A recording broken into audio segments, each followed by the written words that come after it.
मेरे online family को फिर एक बार नमस्कार। तो आज का हमारा वक्तव्य है, जो मैं देने जा रहा हूँ वक्तव्य, जो कि मेरा एपिसोड नंबर 8 है। लाक्षागृह षड्यंत्र। लाक्षागृह षड्यंत्र वैवयो तथा शकुनी के छल कपट से कौरवों और पांडवों में वैर की आग प्रज्वलित हो उठी। दुर्योधन बड़ी खोटी बुद्धि का मनुष्य था। उसने शकुनी के कहने पर पांडवों को बचपन में कई बार मारने का प्रयत्न किया। युवा अवस्था में आकर जब गुणों में उससे अधिक श्रेष्ठ युधिष्ठिर को युवराज बना दिया गया, तो शकुनी ने लाक्ष्य के बने हुए धर में पांडवों को रखकर आग लगाकर उन्हें जलाने का प्रयत्न किया, किंतु महात्मा विदुर की सहायता से पांचों पांडव अपनी माता के साथ उस जलते हुए घर से बाहर निकल गए। अपने उत्तम गुणों के कारण युधिष्ठिर हस्तिनापुर के प्रजाजनों में अत्यंत लोकप्रिय हो गए। आप तो जानते होंगे कि युधिष्ठिर धर्मराज थे। उनके गुणों तथा लोकप्रियता को देखते हुए भीष्म पितामह ने धृतराष्ट्र से युधिष्ठिर के राज्याभिषेक कर देने के लिए कहा।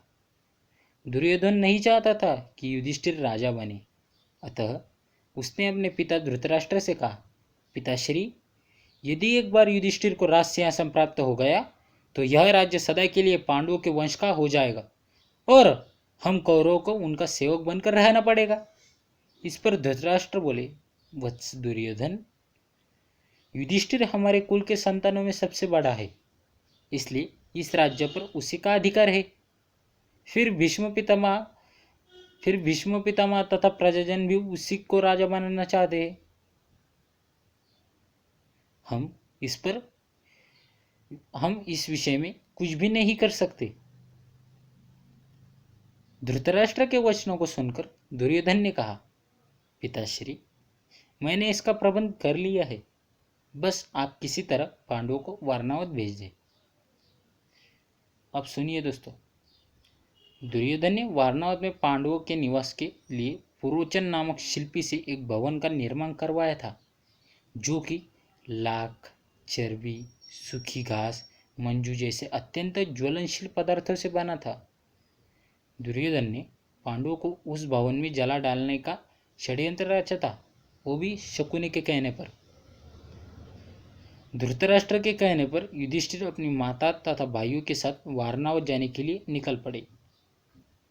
दुर्योधन के षड्यंत्र के विषय में विदुर को पता चल गया, अतः वे वारणावत जाते हुए पांडवों से मार्ग में मिले तथा उनसे बोले, देखो, दुर्योधन ने तुम लोगों के लिए रहने के लिए वारणावत नगर में एक ज्वलनशील पदार्थों का एक भवन बनवाया है, जो आग लगते ही भड़क उठेगा।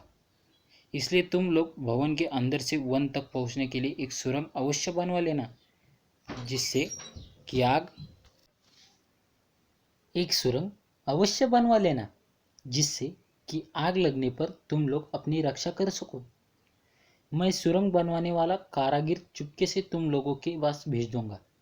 तुम लोग उस लाक्षागृह में अत्यंत सावधानी के साथ रहना। वारणावत में युधिष्ठिर ने अपने चाचा विदुर के भेजे गए कारागिर की सहायता से गुप्त सुरंग बनवा लिया। पांडव नित्य आखेट के लिए वन जाने के बहाने अपने छिपने के लिए स्थान की खोज करने लगे। कुछ दिन इसी तरह बिताने के बाद एक दिन युधिष्ठिर ने भीमसेन से कहा, भीम, अब दुष्ट पुरोचन को इस लाक्षागृह में जलाकर हमें भाग निकलना चाहिए। भीम ने उसी रात्रि पुरोचन को किसी बहाने बुलवाया और उसे उस भवन के एक कक्ष में बंदी बना दिया।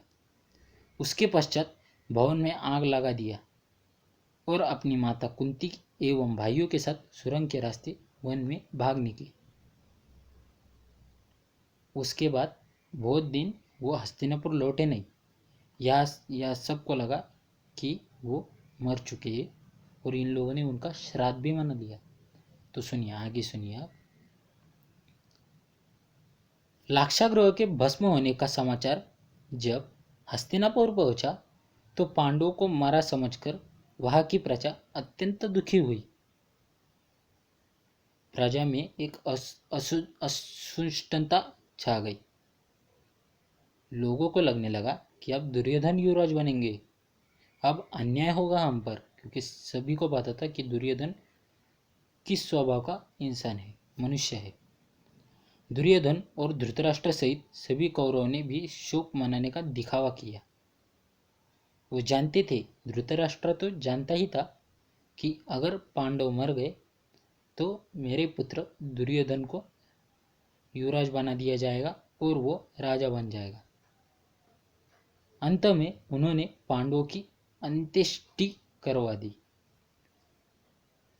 तो दोस्तों, मैंने आपसे शुरुआत में कहा था कि मेरा एपिसोड नंबर 8 है, ये क्षमा कर दीजिए, ये मेरा एपिसोड नंबर 9 है, लाक्षागृह षड्यंत्र। धन्यवाद।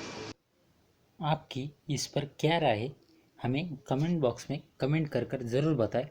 वीडियो अच्छा लगा हो तो लाइक कीजिए, और आप इस चैनल पर नए हैं तो सभी वीडियो पर विजिट कीजिए और चैनल को सब्सक्राइब कीजिए। अभी के लिए मुझे दीजिए इजाज़त। मैं हूँ आपका दोस्त अथर्व तिवारी। धन्यवाद। नमस्कार। हरे कृष्णा।